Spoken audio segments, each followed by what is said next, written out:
Enemies of the mind you've got to do battle with in the summer. One is pessimism that tries to get you only to see the negative side. Of course, there's the negative side. Life is part negative. What else is new? If the glass is half empty, it is half empty, you say. Well, I've been only taught to see that it's half full. Well, sure, it's half full, but it's also half empty. I mean, can't you handle that? I mean, you know that's not too difficult. But here's what pessimism would try to get you to do. Believe that it's only half empty. And when pessimism comes to your mind, you've got to educate pessimism because pessimism is stupid. Pessimism tries to get you to believe that it's only half empty. You've got to say, pessimism, you've never been to school. Too dumb and stupid to know. Of course, it's half empty, but it's not only half empty, it's also half full. I'm asking you to be in charge. Be in charge of your own mind. Be in charge of your own destiny. Do battle with your enemy in the summertime. In the summertime, you've got to learn to love like a mother, hate like a father, give life like a mother, nourish, take life like a father. Father says to whatever threatens his family, take 2 or 3 more steps toward this family and threaten them, you'll cease to exist. I'm Father.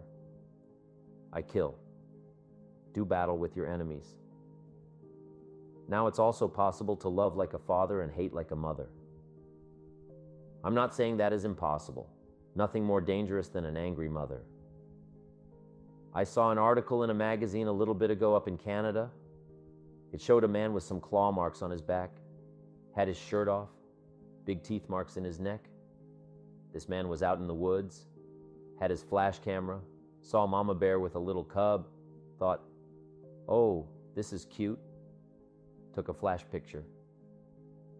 Mama Bear takes unkindly to this flash picture, promptly chases the man, catches him, almost kills him before somebody rescued him.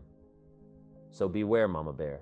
Okay, love like a father, hate like a mother, give life like a mother, take life like a father, or however you want to arrange it, just so you nourish your values, nourish your family, nourish what's valuable for you, nourish your organization, nourish your distributors, nourish your customers, take care of your responsibilities, feed, nourish.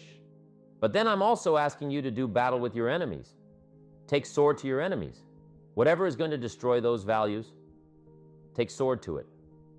If it's worry, take sword to it. If it's threat, threaten back. You got to be like your bloodstream. Good illustration. Red corpuscles to nourish like a mother, white corpuscles to fight and kill like a father. You've got to do some negative thinking. Can't just think positive. Thank God for white corpuscles that think negative all day. White corpuscles say, just show me some infection. I'll kill it. Whatever threatens this body and its future gets threatened. Whatever's got to kill this body gets killed. I'm asking you, take sword to your enemies, whether they're on the outside or whether they're on the inside. Protect your family, protect your future, protect your values. Love, nourish, but also do battle with whatever is out there to do battle with you. Take some courage from some of those that have been through the battle. They've given you their stories on this stage. They've been through it. They know what it's all about. Take some courage from that. And in the summer, do battle and nourish. Now here's the last one in the harvest time, number 4. Take your harvest and all that comes your way with full responsibility. Don't complain. That 4th season, complaining, telling you, could ruin all of your chances. Complaining sometimes starts as an infection. If you don't take care of it, it becomes a disease. Do battle with it in the harvest time. Reap your harvest without complaint. It's your crop. You sowed it. You either made the calls or didn't make the calls. You wrote the letters or you didn't write the letters. You were steady or you weren't steady. You did it or you didn't do it. You put together a good day or you didn't put together a good day. Take responsibility when the harvest time finally comes and say, hey, it's my crop. Got to take responsibility for it. I do not complain. And then here's the next. Do not apologize if you've done well. We offer no apologies when these winners that walked across this stage here go back to their communities. We offer no apology for making the kind of money they make because of the lives they touched and the people that they helped. No telling what would have happened if these people had not touched many people's lives, who touched many people's lives. When you go back to the community, all of you that were winners here, I ask you to go back with no apology because you've done your job well and you've given good hands to everybody you've touched. You deserve all the money. Mr. Scholf put it to me this way. Jim, if you had enough reasons, you could do the most incredible things. I never forgot how he put that. If you have enough reasons, see, reasons will change your whole life. Mr. Scholf said to me, Mr. John, I think you've got plenty of intelligence, you've got plenty of talent, you've got plenty of ability. Probably what you lack is plenty of reasons. He said, I don't think your current bank balance is a true indication of your level of intelligence. I was happy to hear that. He said, I think you're much smarter than your present bank balance indicates. And that turned out to be true. I was much smarter. But of course, my first question was, well, then why isn't it bigger? And he said, you don't have enough reasons. You've got enough intelligence, but not enough reasons. So see, reasons can change your life. Here's what else I found out. Reasons come first, answers come second. You don't get the answers to do well until you get the reasons. Life has a mysterious way of hanging on to all the answers and only gives them up to the people that are inspired by reasons. So reasons make the difference in how your life works out. Now, what are some of the reasons for doing well? Let's go through a quick list called reasons for doing well. First is personal reasons. Some people do well for recognition, some for respect, some for the way it makes them feel. They love the feeling of being a winner. Those are good reasons.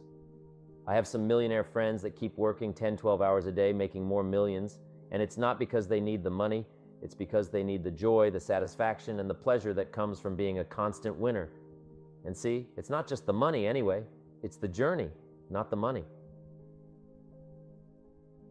Once in a while, somebody says to me, boy, if I had $1 million, I'd never work another day in my life.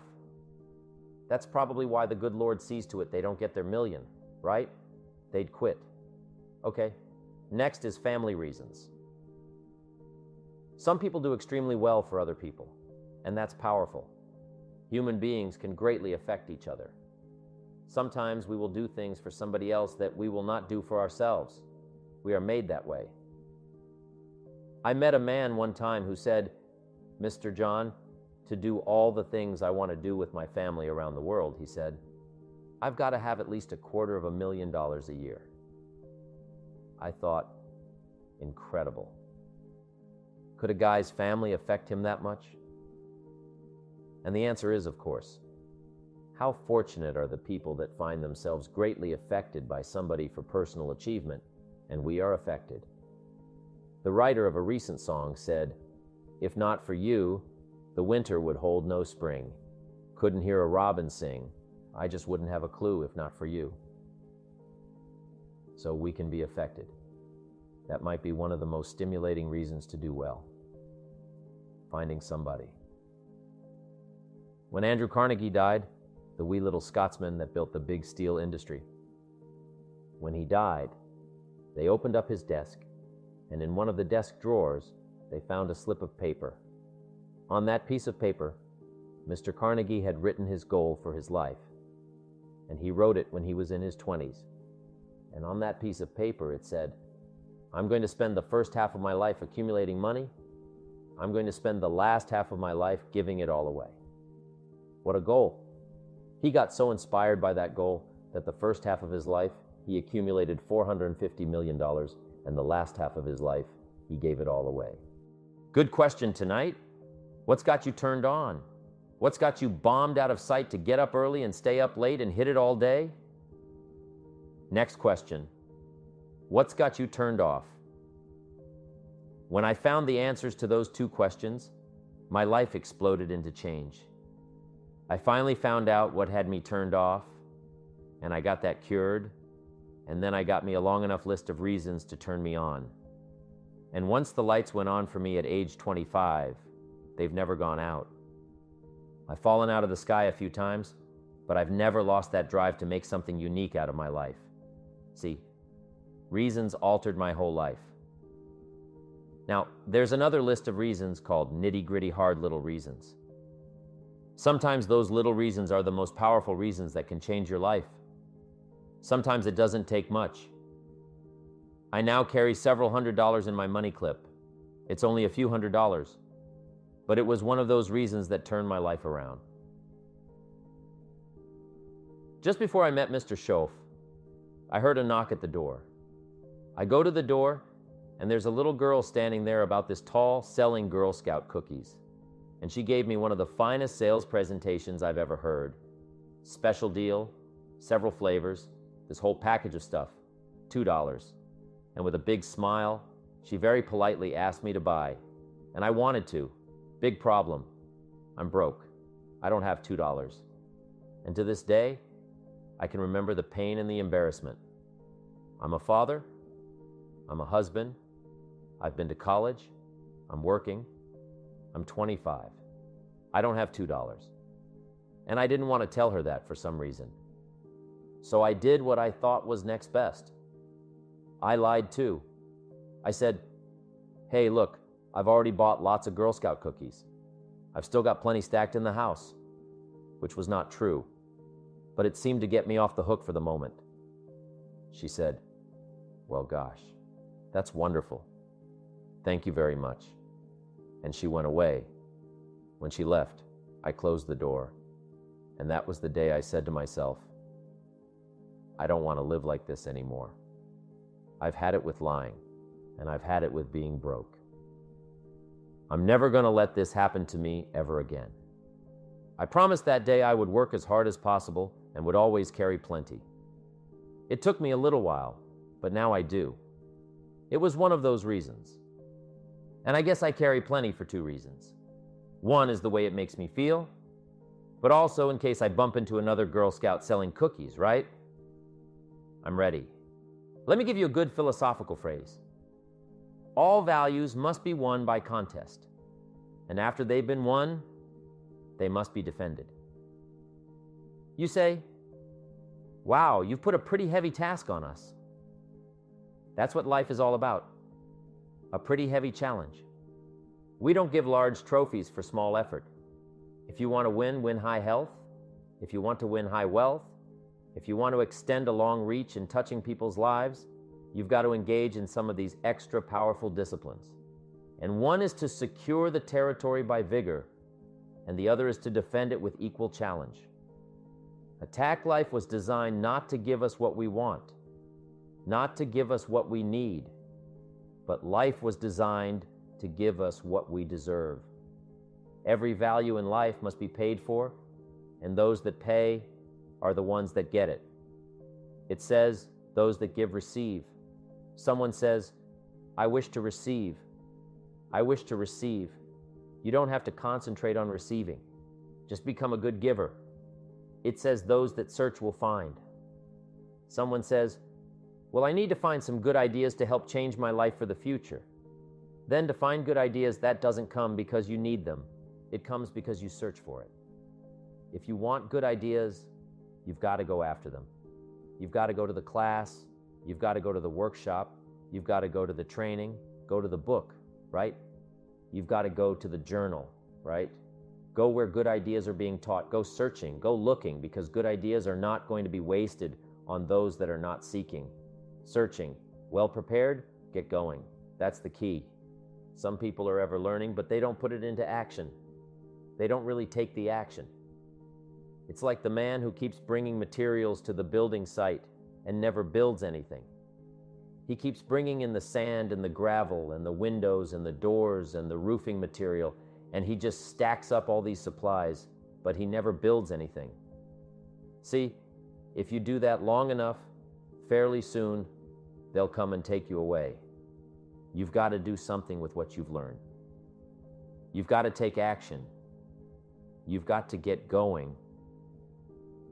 So that's one of the most important things, to learn how to design your days, how to design your weeks, how to design the months, so that you take the proper action to get the proper return that you're looking for, whether it's economic or personal. Get going. It's a major key. When you change, when you get better, it'll get better. If you change, it'll all change.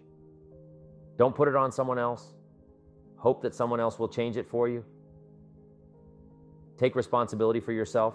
Take personal responsibility. You can't change the circumstances or the seasons or the wind, but you can change your reading habits.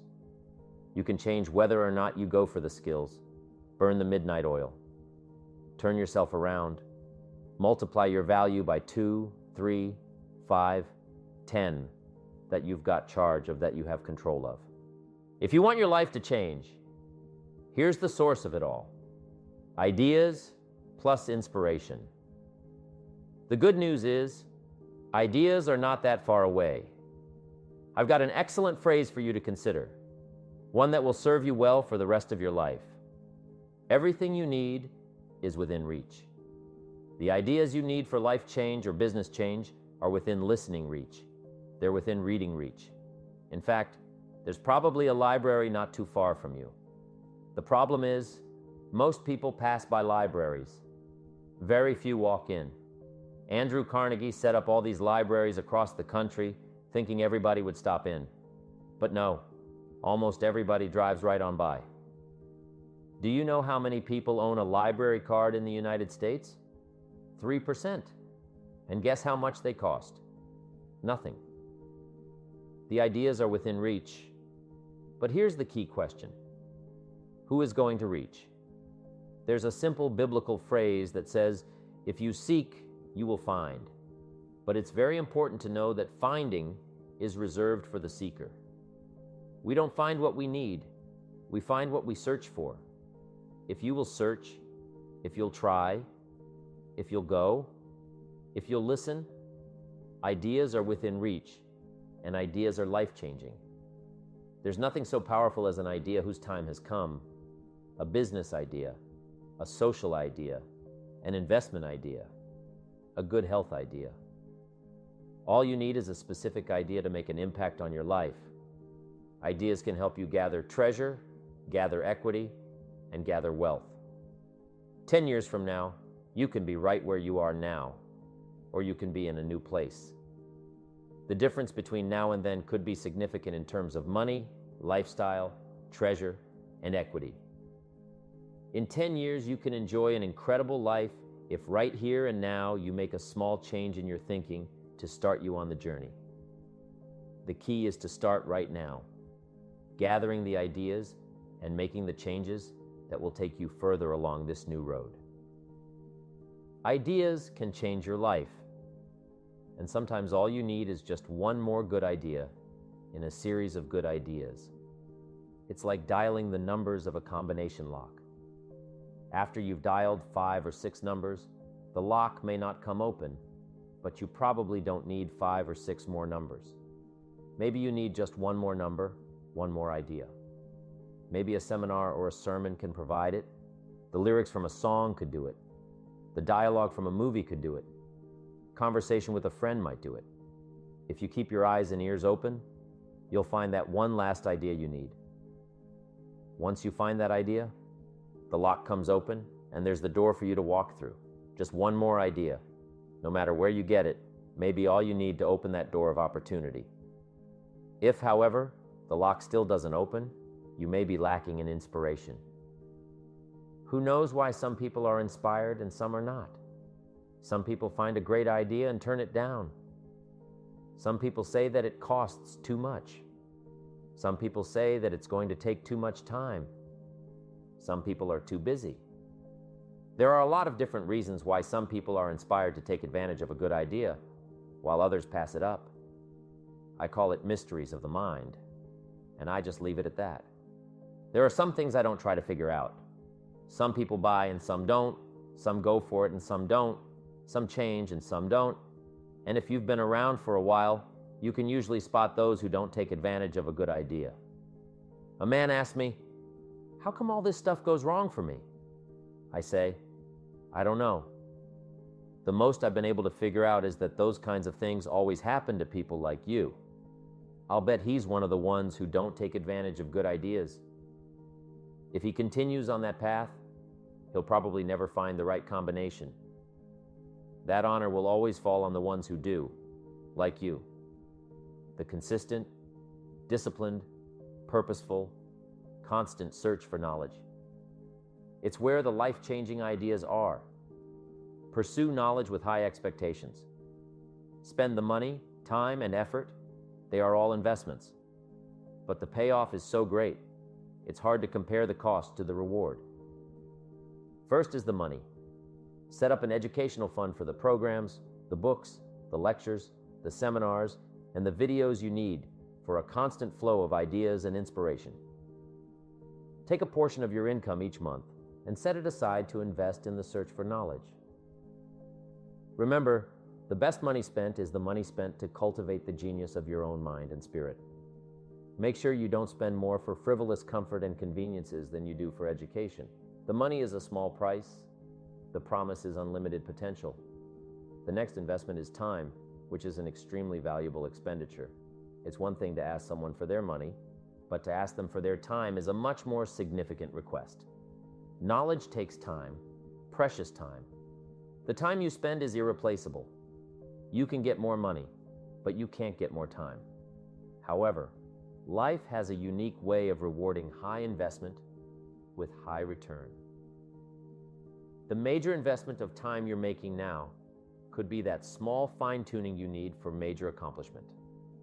Last is the investment of effort. There is a great deal of difference between casual learning and serious learning.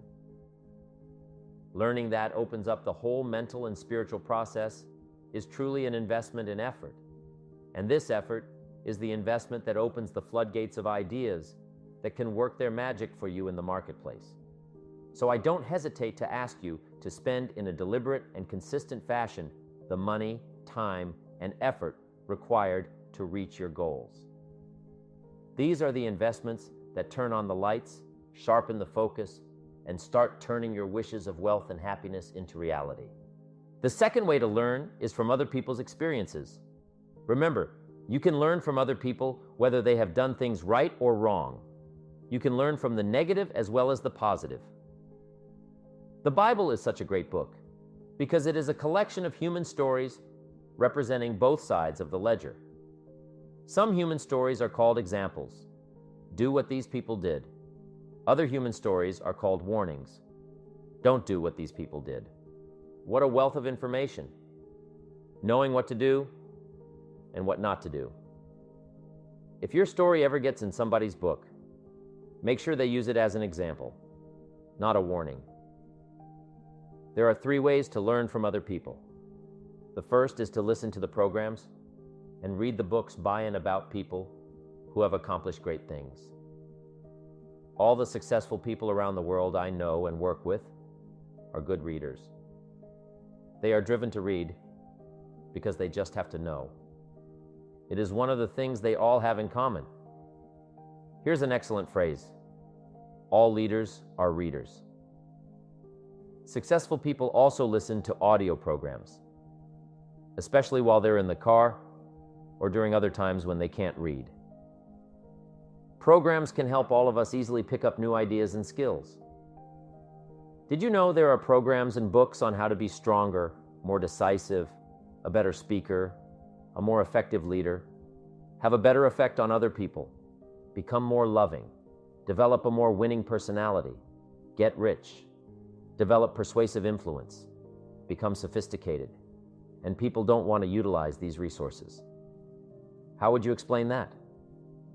Did you know that hundreds of successful people have written their stories in books and told the world how they became successful, and most people don't want to read or listen to them?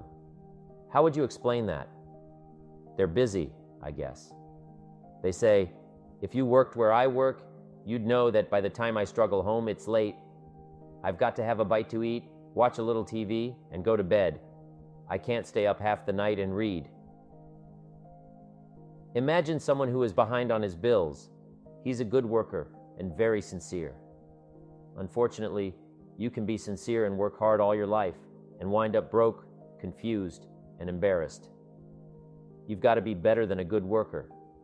You've got to be a good reader and a good listener. You don't have to read or listen to educational programs half the night, although if you're broke, it's a good place to start. All you need are just 30 minutes a day. That's all. Stretch it to an hour if you can, but set aside at least 30 minutes to hear or read something challenging, something instructional, at least 30 minutes a day, every day. Miss a meal, but not your 30 minutes. You can get along without some meals, but you can't get along without some ideas, examples, and inspiration. There's a biblical phrase that says, man cannot live on bread alone. The most important thing aside from bread is words. Words nourish the mind. Words nourish the soul. Humans have to have food and words to be healthy and prosperous. Make sure you have a good diet of words every day, and remember that to properly feed the mind, you must maintain good balance. Don't just read or listen to the easy material. You can't live on mental candy.